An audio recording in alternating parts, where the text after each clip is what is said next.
So let's talk about hypothesis testing.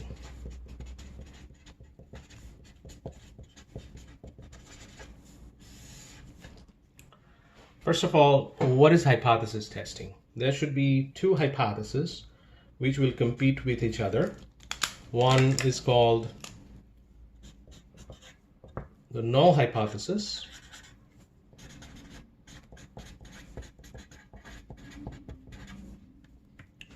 and the other one is called the alternative hypothesis, which is null hypothesis denoted by H0, alternative hypothesis denoted by HA. So this is alternative hypothesis.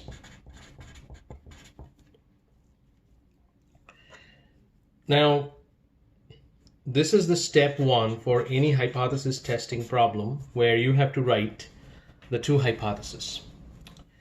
You can consider an example here. I'm going to discuss the example again, but this is the example in your book, page 266.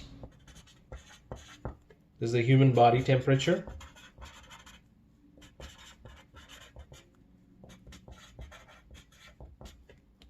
And what they're trying to find out whether the human body temperature, the average human body temperature, so the mean human body temperature, and this is for the population. So I'm denoting that by mu. Mu is the population mean.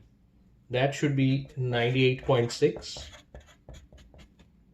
And the alternative is the mean human body temperature is not equal to 98.6.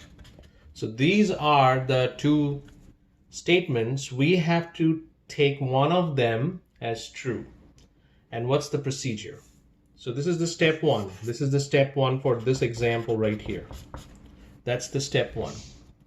Now, the step two for this type of problem is finding the p-value. And that p-value, we're going to use the Minitab to figure out what's the p-value.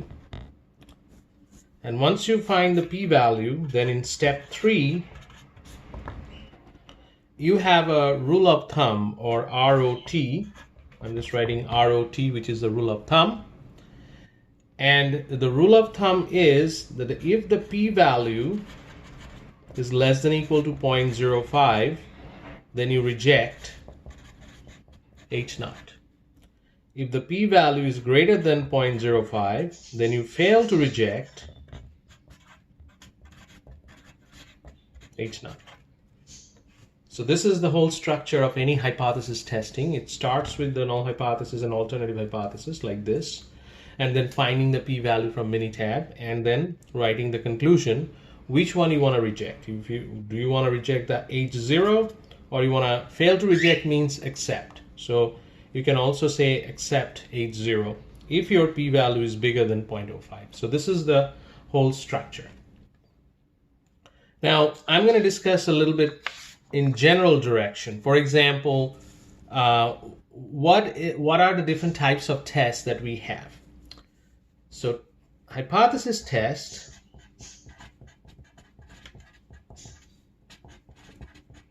are of two different types. One is called parametric,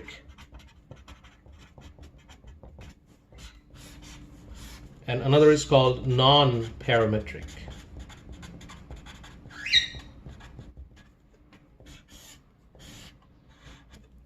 What's the difference? What's the difference between these two? Which one is parametric? Parametric means your data is normal. And non-parametric means your data is non-normal.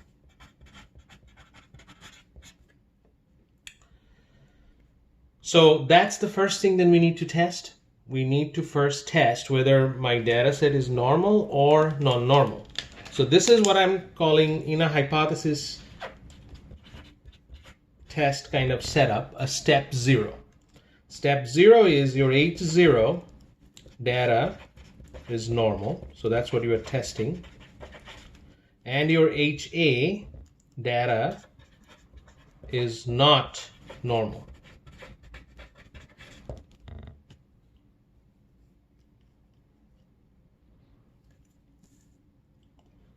Now, again, for this step 0, you will have a p-value. So if your p-value is less than equal to 0.05, you reject H0, meaning that data is not normal. If it's greater than 0.05, then you fail to reject, meaning data is normal. So you fail to reject in this case. So this is an essential step 0 that you have to do to see whether you have to go to the parametric route or non-parametric. Now, under the parametric, there are a couple of tests that I'm going to mention, and I'm going to actually discuss that one test after another. And similarly, I'm going to do that for non-parametric. So first, for the parametric side, the first thing we're going to discuss is a one-sample t-test.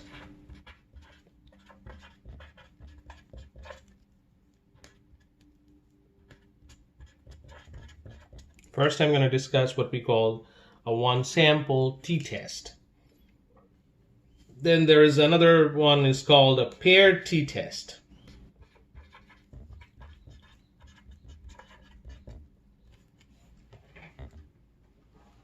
Similarly, there is another one called a two-sample t-test. So these are the different names of the test that I'm going to do. But we're going to start today. Similarly, for non-parametric, we have similar tests. For non-parametric, we have similar test, which corresponds to one sample t. I have a sign test.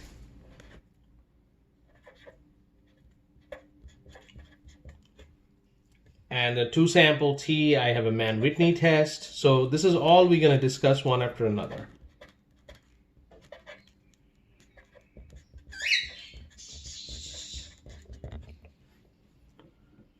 But today we're going to start with one sample t.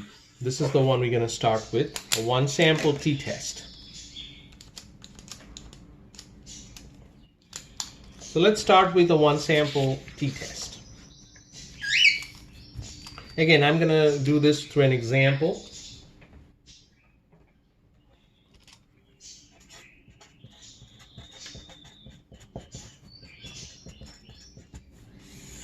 A one sample t-test. And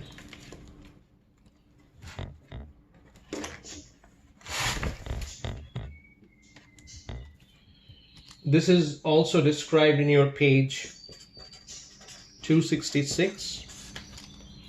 Example 11.3. So what is one sample t-test? We are testing the population mean equal to a constant number against a population mean is not equal to a constant number. Now there are different variations. I'm writing a short note here. Your alternative hypothesis could be a not equal to, or could be greater than. Or there is another possibility, could be less than. So you have to read the problem carefully, that which one they're talking about. Are they talking about a not equal to, or a greater than, or a less than type problem? Here in your book, they're discussing not equal to. How does it matter? It matters in your step 2. So this is your step 1. In your step 2, it matters because in your step 2, you have to find the p-value.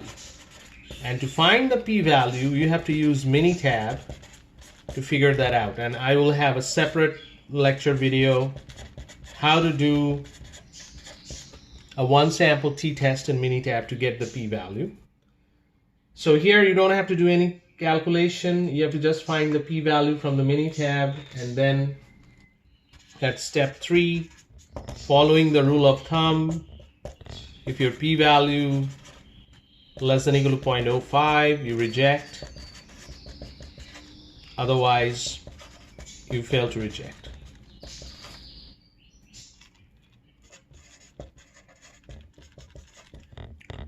Here in the book, they are actually calculating the p-value and they get a p-value of 0.58. I can verify that in the Minitab lecture video whether I'm getting the same value or not.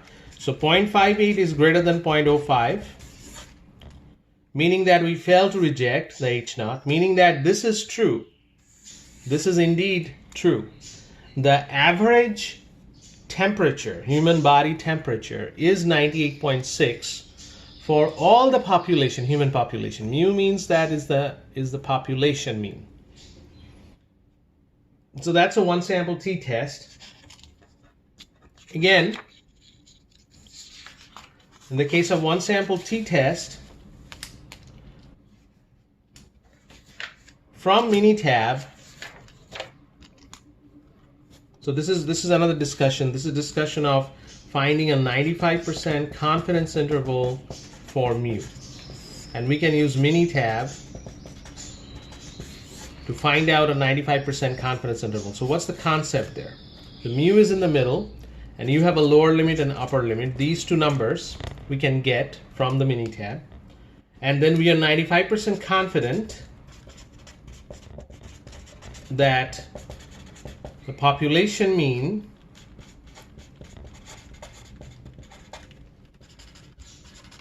should be between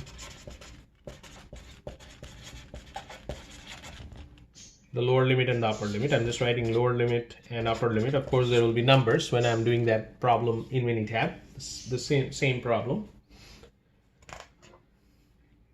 Also, there is in your homework, I also asked a 95%. Remember, this 95% can be changed. That can be changed to 90% or